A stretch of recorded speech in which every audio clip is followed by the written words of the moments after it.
Hello again. Today I'm just going to make this very quick card. Very simple, but just a little extra care just makes it a little bit special.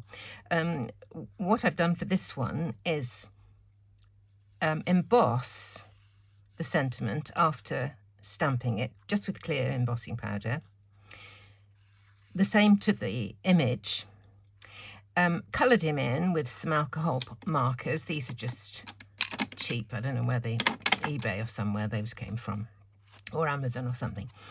Coloured him in, cut him out, but then just shaped him slightly with an embossing tool and popped both of them onto foam tape.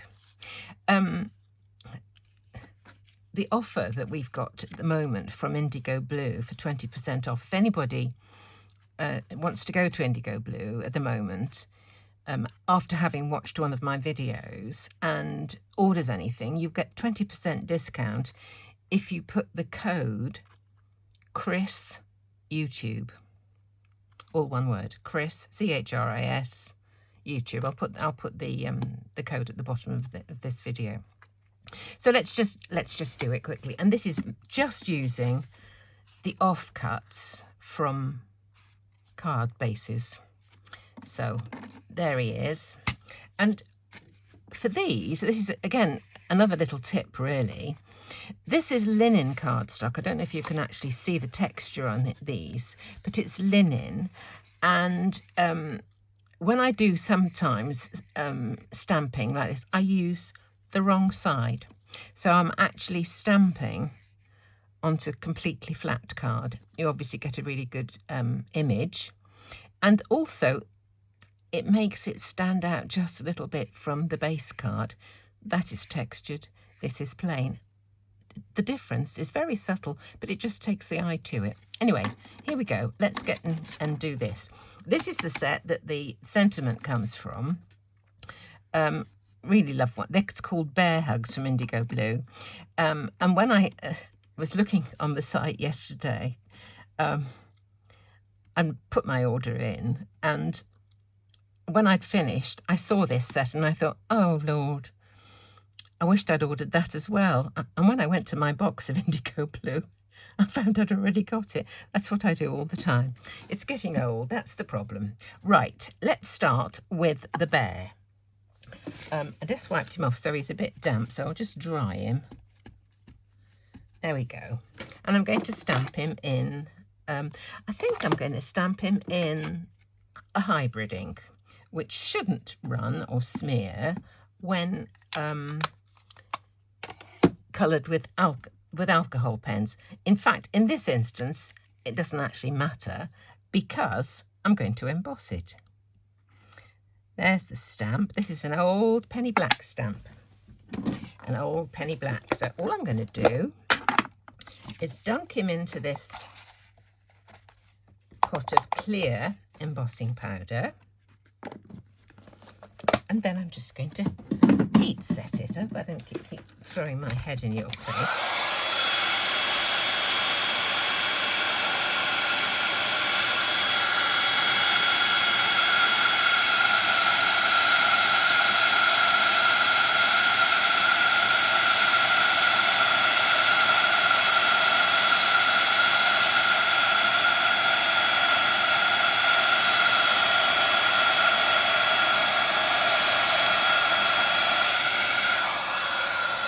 If you don't have any ink that is suitable for colouring with alcohol markers, the sort of stuff that smears, like StazOn, for example, if you emboss it, then there's no problem.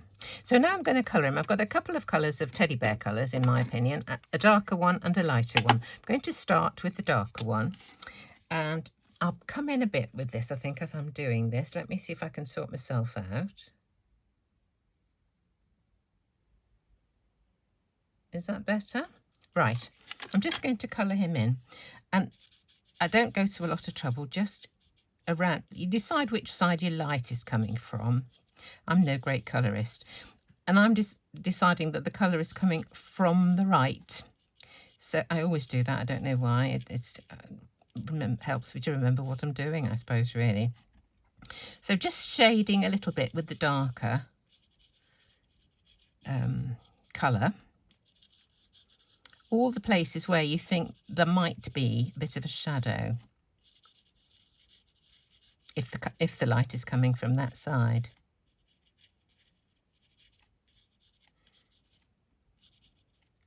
Okay, that probably do. Now with a lighter colour, and when I use this one, I'm going to go over where I went before, so that that particular colour is blended. These are quite, you know, wet, the inks, and if you go over where you've already done, it'll blend with it. It'll dissolve that bit, if that's the right word. Here we go. You see, I'm not taking a great deal of trouble, but the overall effect is just more interesting if you've got that tiny bit of shading. And if you think it's too pronounced, you just go over it again, just to tone it down a little bit. There we go.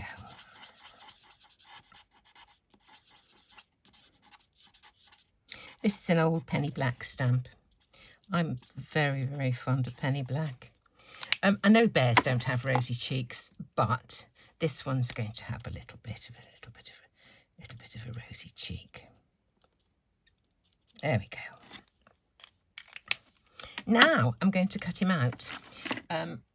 What I use to cut out is an old pair of school scissors, and when you cut out, it's best to get rid of the whole flappy bits so that you've only got a very small bit to hold on to, and keeping your scissors in the same direction pretty much all the time, and moving the paper that you're cutting from with the other hand. Round we go. People call this fussy cutting. I absolutely loathe that expression. I don't know why. I just I'm a grumpy old woman, I think, really. I just don't like it. Why I shouldn't like it, I've got no idea. But I don't care for it. I suppose you are being fussy, but so much easier to cut if you haven't got a great flappy bit hanging out the side. Right, here we go. Nearly done. Told you it was a quick one. There we go. So there's my little bear. Now I'm going to shape him. A piece of foam. This is actually a piece of foam that is specifically made for doing this kind of thing. So, an embossing tool, just circular movements around. He looks like he's got a bit of life. He looks fatter already. So, he's nearly ready. Now then, for the sentiment, use the same thing. I can use the same ink.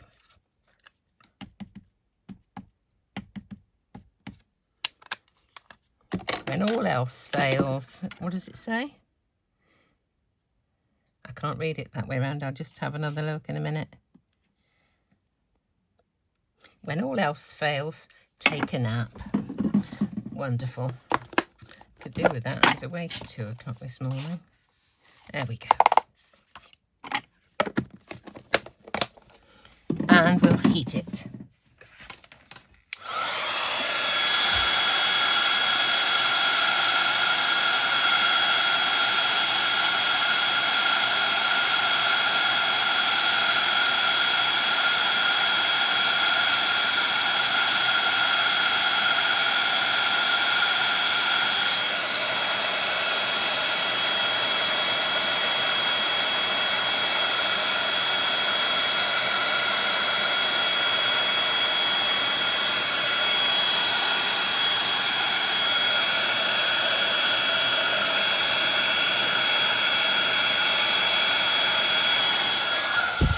I don't think I actually put enough powder on that time. I don't think I gave it enough care.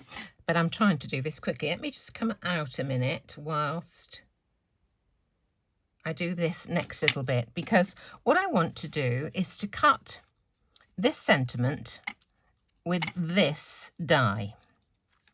So the way to do it, or the way I do it, is this. Let's bring my cutter in a bit further so you can see. Can you see? I think you can. Okay.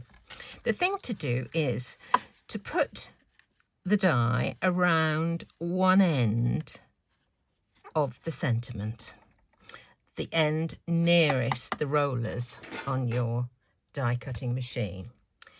Put your top plate on and go so far and then come back. You don't go right to the end of the die.